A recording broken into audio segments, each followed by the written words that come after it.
pai sempre falou, eu nunca tive dinheiro para comprar as coisas. O que eu construí foi crédito.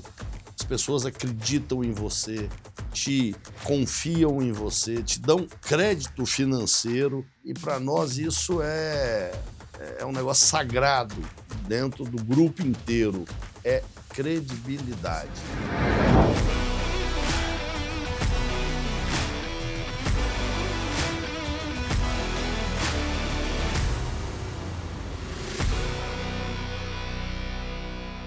Olá, bem-vindo, bem-vinda. Começamos agora a terceira temporada do Rapcast, um espaço para ouvir quem entende de reputação, negócios e lidera algumas das marcas mais influentes do Brasil. Eu sou o Leandro Conte, sócio-diretor da FSB Holding. Nosso foco aqui é mostrar como a construção de uma reputação sólida é um ativo estratégico para desenvolver empresas, impulsionar mercados e sustentar o crescimento no longo prazo. Hoje, estamos na sede de uma companhia que ilustra o que significa de fato ganhar escala. Nosso convidado ajudou a transformar um pequeno açougue no interior de Goiás, fundado em 53 pelo pai, em uma das maiores empresas de alimentos do mundo. Estamos falando de Wesley Batista, acionista e integrante do Conselho de Administração da JBS. E para dar a dimensão dessa conversa, a gente está falando de uma empresa presente em mais de 20 países, que exporta para 180 nações, emprega mais de 280 mil pessoas e tem receita anual próxima a R$500 bilhão. Wesley, bem-vindo e muito obrigado por nos receber aqui na sede da JBS em São Paulo. Obrigado, um prazer. Muito bom ter você conosco. Wesley, você sempre costuma lembrar que o seu pai construiu os seus primeiros negócios da família sem dinheiro e sem um estudo formal, só com a confiança que as pessoas depositavam nele. Ou seja, a reputação do seu Zé Mineiro, que aliás encontramos aqui no corredor, eu sei que ele sempre vem aqui à empresa até hoje, depois de tanto tempo, ele que alavancou todo esse ativo reputacional que a JBS levou para toda a sua história. Como é que essa reputação, essa confiança que começou com o seu Zé Mineiro se reflete na relação que vocês têm com os investidores, nas operações no mundo todo? Sim. Meu pai, como você falou, meu pai iniciou um negócio do nada, sem estudo, sem preparo, e nós fomos criados, numa base de que a garra, a determinação, a obstinação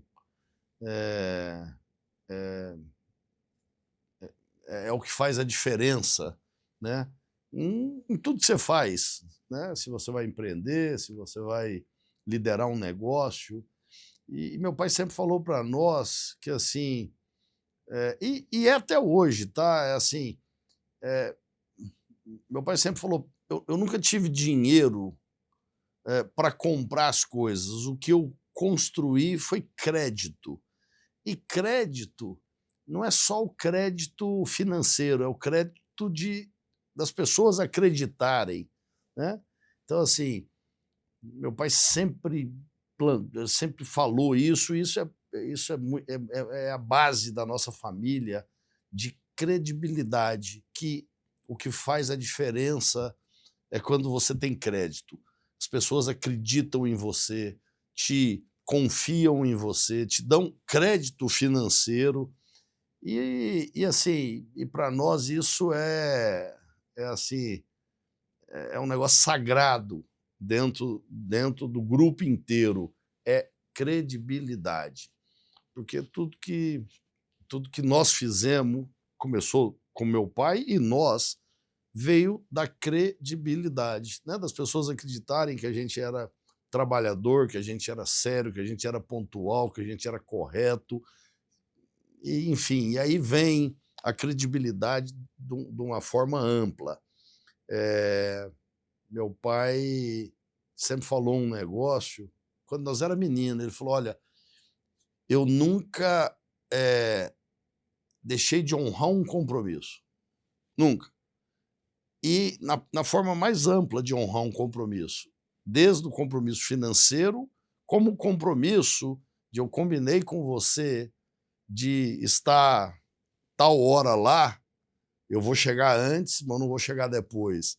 Eu combinei com você de comprar uma mercadoria, eu vou honrá-la, o mercado pode estar ter mudado, ter tudo. Então, assim, sabe, honrar a palavra, honrar o compromisso, que é onde você constrói o crédito, né, das pessoas acreditarem em você. Sensacional, é confiança. E eu queria falar de coragem também, que eu sei que é um dos valores grandes da JBS e que, enfim, fez a empresa avançar tanto, né? E foi contra o consenso que se dizia que só empresas internacionais compravam empresas brasileiras. A JBS foi lá nos Estados Unidos, comprou uma empresa, depois comprou outras, né? Mas comprou uma primeira empresa e ainda conseguiu fazer uma melhor operação do que aquela empresa própria fazia. Como é que vocês chegaram a construir isso? E como é que foi a decisão, né? Aí a questão da coragem vem do misto, né, do espírito. Primeiro nasce do espírito empreendedor, né, de você ter né, aquele espírito de empreender, de fazer, que é o motivacional, né? Isso vem do que te motiva. É, e aí vem a coragem, né? Quando você tem aquele espírito de empreender, você cria coragem de fazer as coisas. Como você bem falou, nós assistimos no Brasil por muito tempo, né, empresas estrangeiras vindo para o Brasil e poucas ou quase nenhumas empresas brasileiras indo, né, para o exterior operar. Surgiu uma oportunidade e nós, com aquele espírito, né, de empreender e de fazer, surgiu a oportunidade de comprar a Swift em 2007 nos Estados Unidos. A Swift era uma empresa 4 vezes maior do que nós em faturamento, uma empresa que não operava com rentabilidade, e nós, com o espírito de trabalho, né, de trabalho e vontade de trabalhar e fazer, né, de empreender, fomos lá, fizemos, e, e assim, toda oportunidade que eu tenho dito que, assim, o empreendedor brasileiro, ele pode ir para fora e, assim, logicamente tem mercados mais difíceis, mercados mais não fáceis, né, porque não tem nada fácil na vida, mas o empresário brasileiro, a nossa escola, né, eu acho que todo empreendedor, todo empresário brasileiro criou um aprendizado. Nós tivemos tantos planos econômicos, inflação, altos e baixos. Nós criamos, né, vamos falar assim, uma versatilidade que, que facilita você ir para mercados maduros, tal, que acaba sendo mais fácil operar fora do que operar aqui. O estrangeiro, para vir para o Brasil, tem mais dificuldade do que o brasileiro indo para o estrangeiro. Eu não estou falando do mundo inteiro, estou falando de mercados maduros e tal. O brasileiro ia operar nos Estados Unidos, o brasileiro ia operar no Canadá, o brasileiro ia operar no Reino Unido, na Austrália, como é o caso nosso, é mais fácil do que eles virem operar no Brasil. E eu queria ouvir um pouquinho mais quando você chegou na Swift, que você mesmo foi, né? Porque a gente fala investidores foram lá investir. Não, você foi, pegou um avião e foi lá gerir a operação. O que as pessoas esperavam de você? Qual era a reputação que você ouviu que as pessoas tinham de você ou da empresa quando você chegou lá?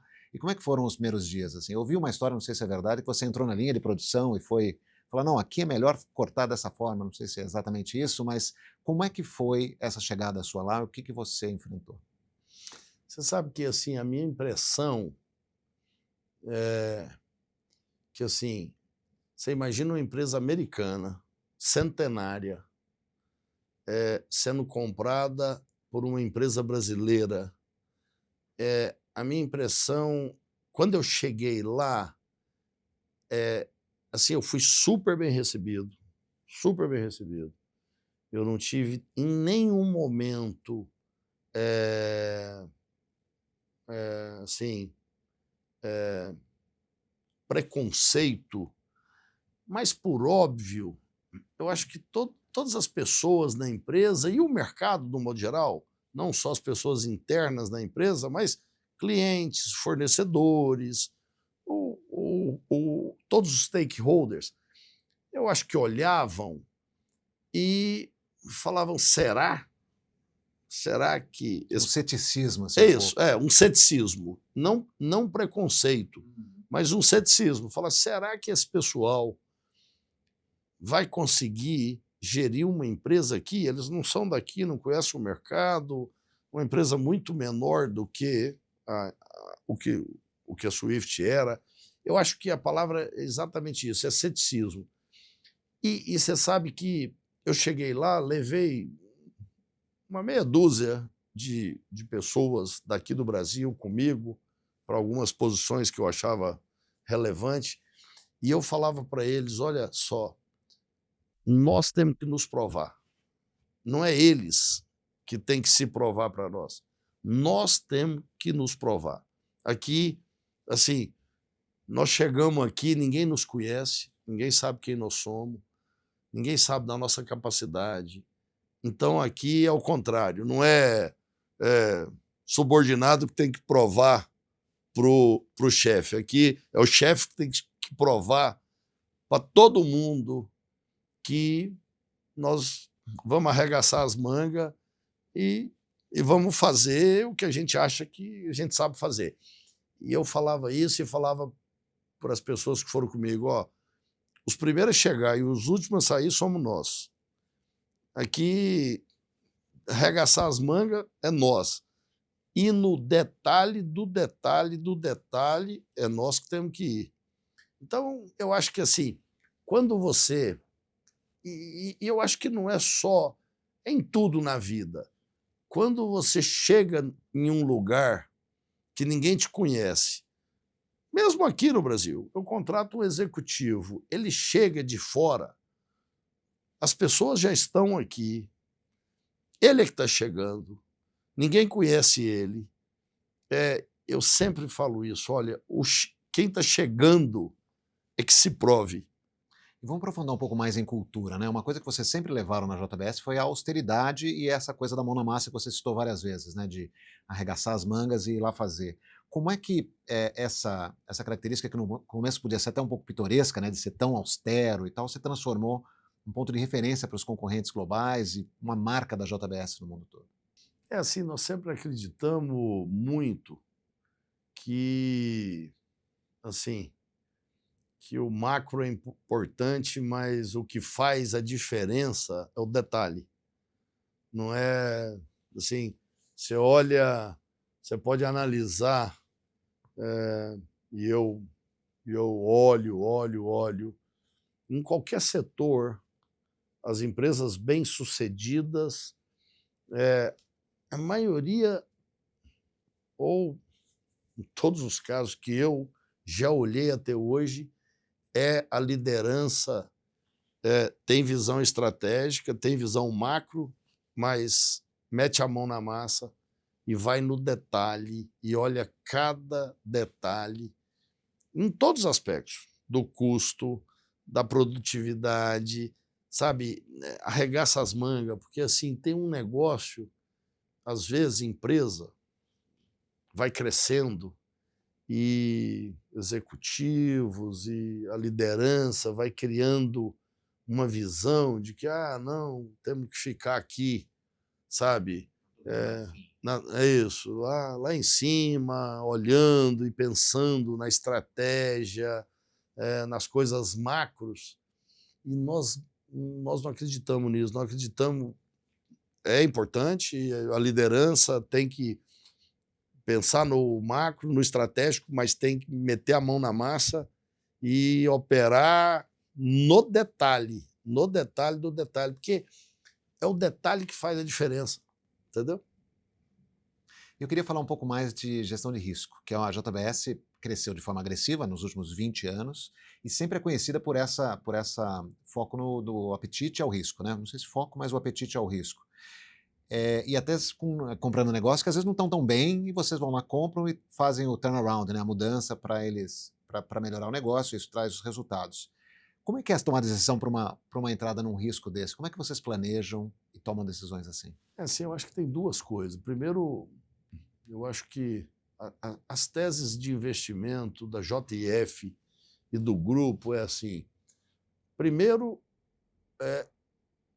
tem setores que a gente acha, né, que faz sentido e tem setores que a gente acha que não faz sentido. Então, primeiro começa por aí, porque não é qualquer setor que você fala, eu vou entrar em qualquer coisa e... Não importa o quê, né? Não importa o preço. Não é isso. Então, primeiro, ver o setor. O setor tem fundamento, né, que a gente acredita, né, que tem uma oportunidade, né, um setor atrativo.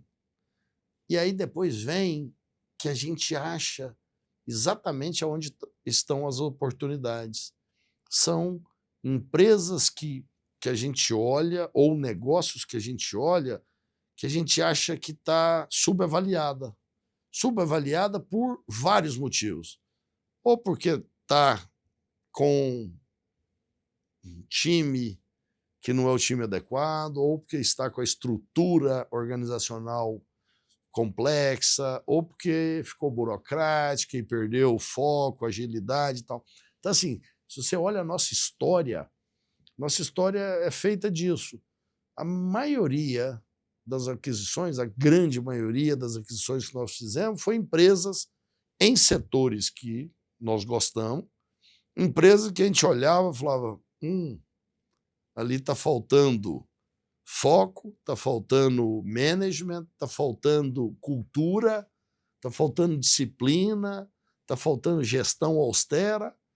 E aí foi o caso da Swift, foi o caso da Pilgrims, foi o caso de várias aquisições, não só na JBS, em outros setores que a JF atua, é o que a gente, assim, a nossa tese é isso, nós adoramos toda oportunidade que surge em setores que a gente gosta, que a gente olha e fala, a companhia ali está com um problema de management, ou está com um problema de estrutura, ou de foco, nós adoramos, porque a gente olha e fala, a gente acha que a gente sabe fazer isso bem.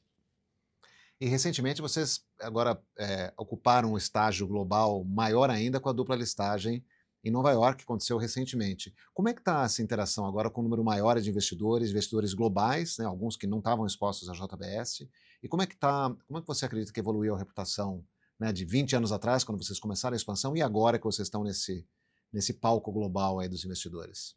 É uma mudança relevante. Primeiro começa uma coisa que ela é subjetiva, ela nem é objetiva. É assim, você está listado no maior mercado financeiro do mundo, debaixo do regulador mais exigente do mundo, que é o regulador, a CVM americana, né, a SEC. Já tem uma coisa subjetiva. Você fala, isso representa, né? Nenhuma empresa vai para lá e fica debaixo do regulador mais duro, do regulador mais exigente do mundo, se não passou pelo crivo, né, de um escrutínio gigantesco, se a governança, se tudo não tiver realmente sólido. Então, isso já traz para o investidor, né, uma coisa subjetiva de atração. Segundo, você acessa, e sem desmérito a nenhuma bolsa em outros lugares do mundo, mas você passa a acessar fundos e portfólios de um tamanho infinitamente maior, né? Assim, você estando listado no Brasil, quando você vai falar com os mesmos fundos, é o mesmo fundo, Você vai lá falar com um fundo gigantesco. Ele tem o portfólio manager de Latam, né, de América Latina, e de Estados Unidos. O volume de dinheiro alocado para esse portfólio manager que está gerindo um fundo de Estados Unidos comparado assim, é muitas vezes maior. Então, quer dizer, a discussão passa a ser nos mesmos fundos, não muda, porém com gestores de portfólio de um tamanho infinitamente maior. Então, isso é uma coisa. Segundo, você tem os índices.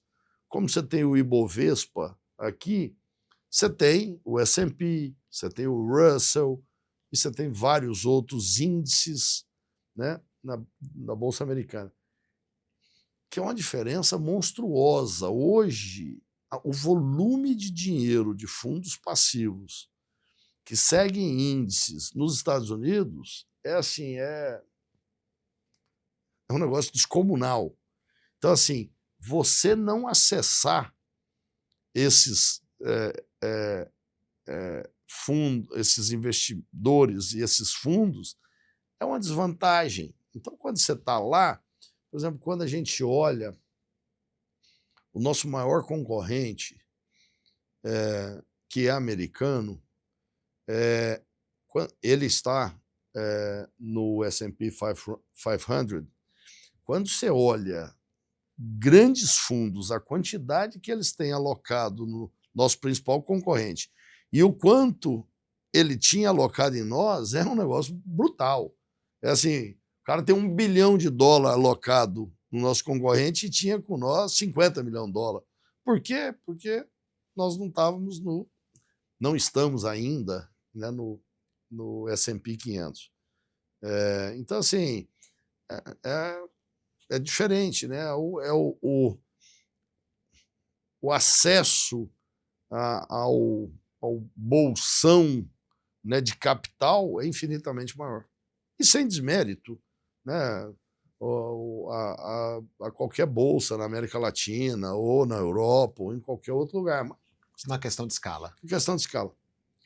Wesley, agora a gente queria conhecer um pouco você por trás da cara do empresário. Podemos ir para esse território? Claro. Eu queria falar um pouquinho da sua rotina de trabalho e até saber se você tem equilíbrio vida pessoal e trabalho. Como é que você lida com a sua rotina, com tanta responsabilidade, tantos negócios no mundo todo, que, enfim, funcionam 24 horas por dia, por essência?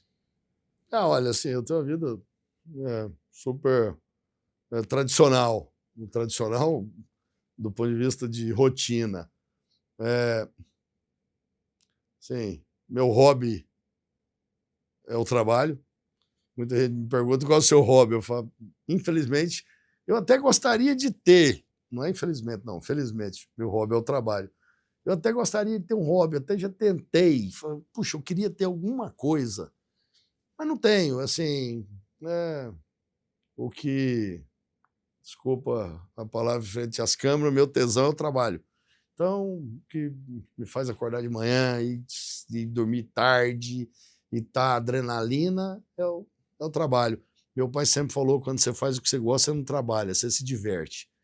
Então, assim, eu não tenho hobby, minha vida é uma rotina normal, trabalho, e é isso, não tem muito.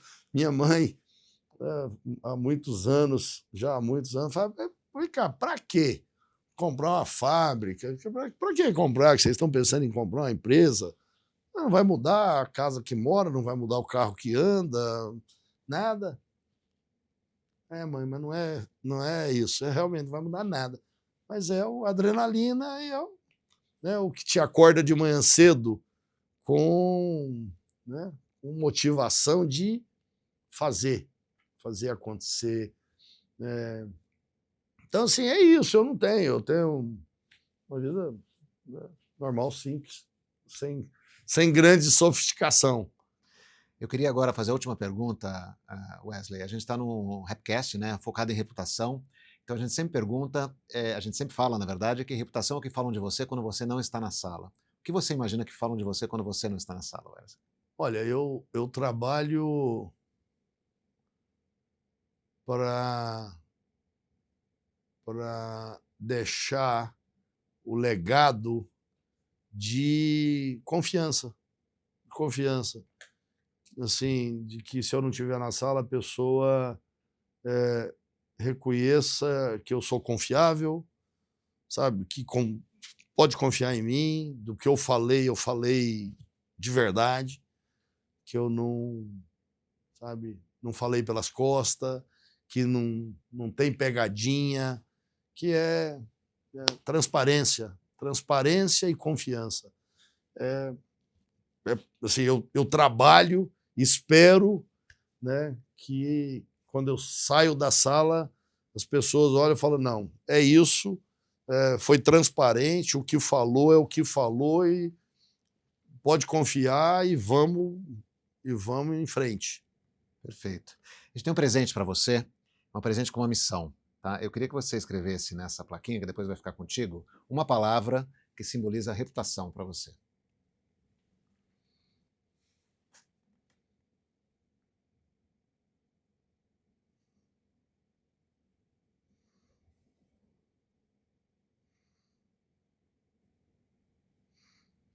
Joia. Pode mostrar para essa do meio aqui. Confiança, que a gente falou muito hoje, né? Que é a base de tudo, é a base do crédito, é a base do crescimento de tudo. É a base da vida, né? Em tudo. No relacionamento profissional, no relacionamento pessoal, né? No trabalho. Confiança. Quando você constrói confiança, você constrói reputação. Né? Eu confio em você, eu acredito em você, né? Fica fácil, né, caminhar junto. Perfeito. Wesley, muito obrigado. Obrigado você, excelente. viu? Que lições aqui que você trouxe para a gente, com uma clareza, que é a cara da JBS, então é muito bom ouvir de você diretamente. Muito obrigado. Obrigado, por prazer. ter estado aqui no Rapcast conosco. E para você que nos acompanhou, fica o lembrete. Reputação é um ativo construído todos os dias, em cada decisão, em cada relação, como a gente ouviu aqui com o Wesley. Acompanhe os próximos episódios do Rapcast nas redes sociais da FSB Holding. A gente se encontra na próxima. Até mais.